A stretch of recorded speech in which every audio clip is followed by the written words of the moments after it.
मंत्रों की गूंज और शापित मंदिर। गंगा किनारे बसा एक पुराना गांव नरसोपुर दिन में शांत और साधारण लगता था, लेकिन रात होते ही अजीब घटनाएं शुरू हो जाती। गांव से कुछ दूरी पर एक प्राचीन मंदिर था जिसे लोग शापित मंदिर कहते थे। वहां जाने की हिम्मत कोई नहीं करता, क्योंकि मान्यता थी कि वहां जाने वाले कभी लौटकर नहीं आते।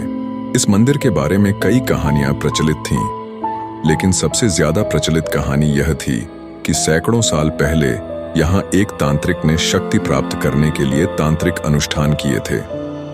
कहा जाता है कि उसके अधूरे यज्ञ और मृत्यु के कारण मंदिर की पवित्रता नष्ट हो गई और वहां नकारात्मक शक्तियों का वास हो गया। रात का फैसला। रवि, करण, सीमा और अजय, 4 दोस्त जो रोमांच के शौकीन थे, उन्होंने इस मंदिर की सच्चाई जानने का फैसला किया। गांव वालों ने उन्हें कई बार रोका, लेकिन उनकी जिज्ञासा डर से बड़ी थी। आधी रात को टॉर्च और मोबाइल के कैमरों से लैस होकर वे मंदिर की ओर बढ़ चले। जैसे ही वे मंदिर के गेट पर पहुंचे, अचानक हवा में ठंडक बढ़ गई। मंदिर के विशाल दरवाजे पर टूटी हुई जंजीरें पड़ी थीं, मानो किसी ने हाल ही में इसे खोला हो। जैसे ही उन्होंने कदम रखा, उन्हें ऐसा महसूस हुआ मानो कोई अदृश्य शक्ति उन्हें रोकने की कोशिश कर रही हो। मंदिर के अंदर का भयावह दृश्य। मंदिर के अंदर घना अंधेरा था। दीवारों पर अजीब आकृतियां बनी हुई थीं और बीच में एक पुराना टूटा फूटा शिवलिंग रखा था। जैसे ही अजय ने अपने मोबाइल की रोशनी शिवलिंग पर डाली, वहां एक अजीब परछाई हिलती हुई दिखी। यह सिर्फ हमारी आंखों का धोखा है, करण ने हंसकर कहा। लेकिन तभी एक कर्कश हंसी पूरे मंदिर में गूंज उठी। चारों के चेहरे पर डर साफ झलक रहा था। सीमा ने देखा कि मंदिर के कोने में एक पुरानी घंटी लटकी थी, लेकिन वह अपने आप हिल रही थी, जबकि हवा तक नहीं चल रही थी। अचानक वह घंटी जोर से बज उठी। सभी चीख पड़े और पीछे हटने लगे। भूतिया ग्रंथ और तांत्रिक की आत्मा। मंदिर के गर्भगृह में एक पुरानी धूल से ढकी किताब रखी थी। रवि ने जैसे ही किताब को छुआ, चारों ओर की रोशनी मंद पड़ने लगी और मंदिर में भयानक चीखें गूंजने लगी। तभी किताब के पन्ने अपने आप पलटने लगे और एक विकृत आवाज आई, तुमने मेरी शांति भंग कर दी, अब कोई नहीं बचेगा। रवि के हाथों से किताब छूटकर जमीन पर गिर गई और उसमें से राख उड़ने लगी।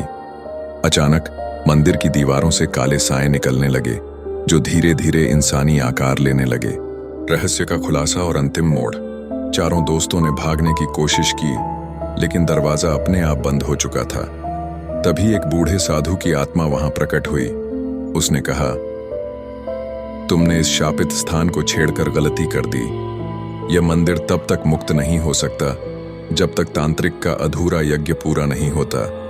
रवि ने हिम्मत जुटाकर पूछा, लेकिन यह कैसे होगा?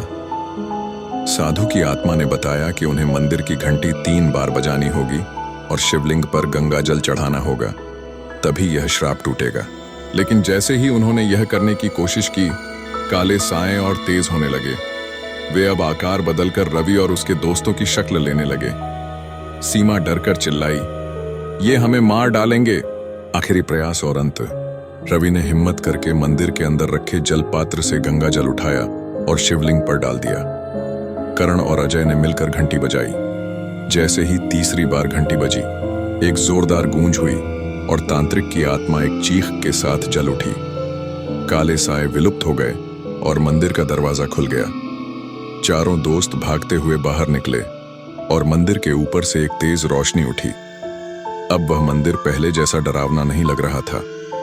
अगले दिन गांव वालों को यह देखकर आश्चर्य हुआ कि मंदिर के आसपास की नकारात्मकता गायब हो चुकी थी। लेकिन रवि और उसके दोस्तों को अब भी याद था कि उनके हमशक्ल बनने वाले वो काले साए कौन थे।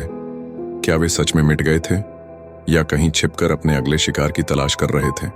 अंधेरे की दास्तान यहीं खत्म होती है, या शायद नहीं।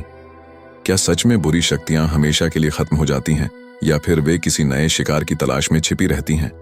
अगर आपको यह कहानी पसंद आई तो अगले डरावने सफर के लिए तैयार रहें। नई भयानक कहानियों के लिए चैनल को सब्सक्राइब करें और घंटी दबाएं, ताकि कोई भी रहस्यमयी किस्सा आपसे छूट न जाए। अगली बार फिर मिलेंगे। तब तक अंधेरे से सावधान रहें, क्योंकि कौन जाने कोई परछाई आपके पीछे खड़ी हो। Stay scared, stay curious